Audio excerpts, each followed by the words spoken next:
St. Mark's Gospel, chapter 3, verse 1 to 12. And he entered the synagogue again, and a man was there who had a withered hand.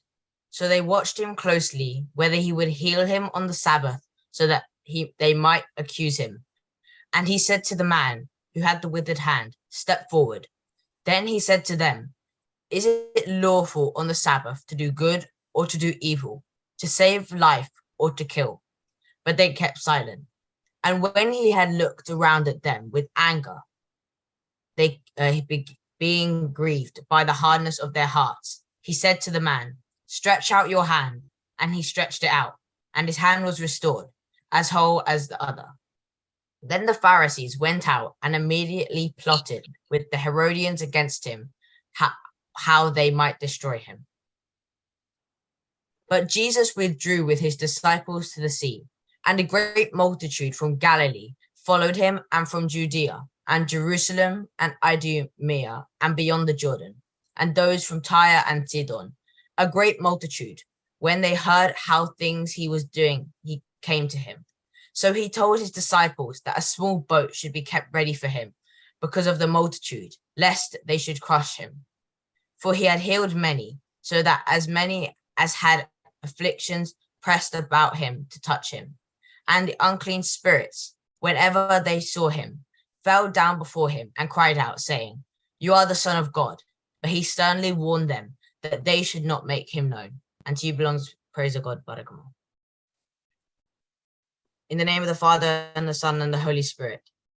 The passage read has come from St. Mark's chapter 3, verse 1 to 12, which is a synoptic gospel covering the mystery of Jesus during his time on earth.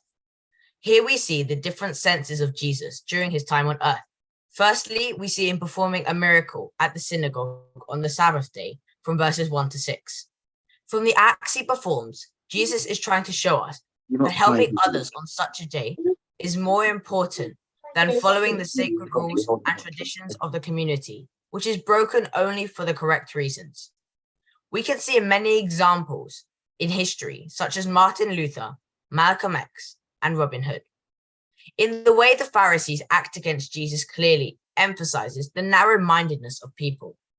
If we as Christians want to attain Diocese, we must clear our minds of such evils and bring ourselves to be helpful for the greater good and for ourselves. So why, even though we know it is wrong, act in this way? There are many reasons for our misbehaviors, such as peer pressure by our friends or due to emotional troubles from home or work. But still, when we are true believers of our faith, God can aid us and protect us, especially during this great Lent season, as we do more prayers and fasting. God will keep his watchful eye over us to make sure we are the best people we want to be. When we delve deeper onto verses 7 to 12, we see Jesus, who is used for his powers after becoming viral in the area, where the people don't know or necessarily care for Jesus. Whilst Jesus, even though being tired, would make time for them, showing the importance of building a core relationship with God, rather than worshipping God for the power he holds before us. Jesus privatizing himself from the general public mirrors our common complaint of God's not answering all of our asks. This shows that we should think over the importance of our issues and pray to God thoughtfully. Not only are we then closer to God, but we become more righteous humans, following the word of the Lord, which can be difficult in our disorderly lives.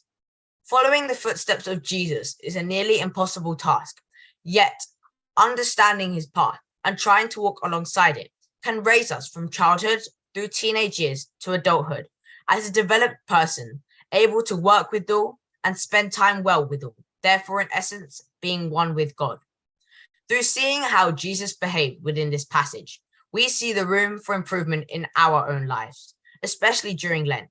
We should take the time to work on ourselves, not only to become better Christians, but to also be better followers in life, leading us to become mentally peaceful. May God bless us all to achieve Diocese, which is our one true goal in life. Thank you.